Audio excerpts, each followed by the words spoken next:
Let's get started by creating your Notion account. And there are a couple of different pricing plans that Notion has available.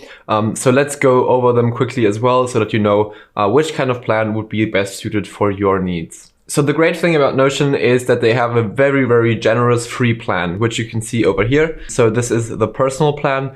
And it basically gives you access to anything that you might need in Notion. So for most people, actually, the free plan is more than enough, especially if you're just working on your own. Now, there are some benefits to the Personal Pro plan, which will cost you $4 a month. It will give you access to things like unlimited file uploads, unlimited guests, and a 30-day version history.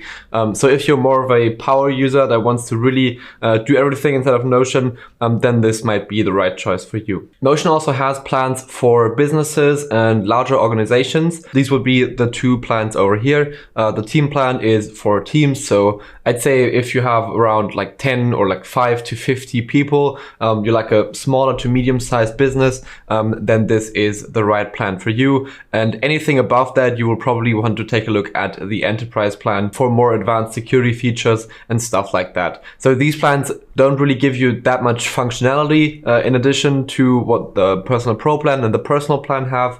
It's more about helping you manage multiple people within one workspace. So you get choices and additional settings for security, for kind of collaboration, permissions, and stuff like that. Now, once you know which of the plans you want to choose, you can get started by clicking on the Try Notion Free button at the top right corner. And then it will take you to the Notion sign up process. You can sign in through your Google account, you can sign in through your Apple account, or you can just sign in through your email account. Once you've chosen a way to log in to Notion, you will get to the screen where you will be able to enter in your name and a password. You can also add a profile photo, but that's not necessary. Something you can do, but you don't have to. Next, Notion will ask you how you're planning to use Notion. So this is basically to differentiate if you want to go on the team plan or on the personal plan.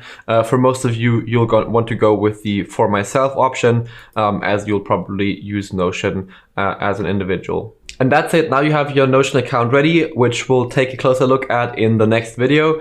For now, please also download any of the other Notion apps that you might need. So Notion is available for multiple platforms. And if you want to use Notion across multiple devices, it's recommended that you actually download those as well. So first of all, we have the desktop app for both Mac and Windows.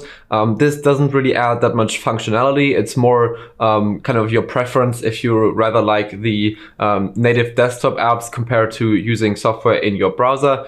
So you can download that if you like this experience better. Next, Notion also has a mobile app for iOS and Android. So if you want to use Notion on your phone as well, then you can download that.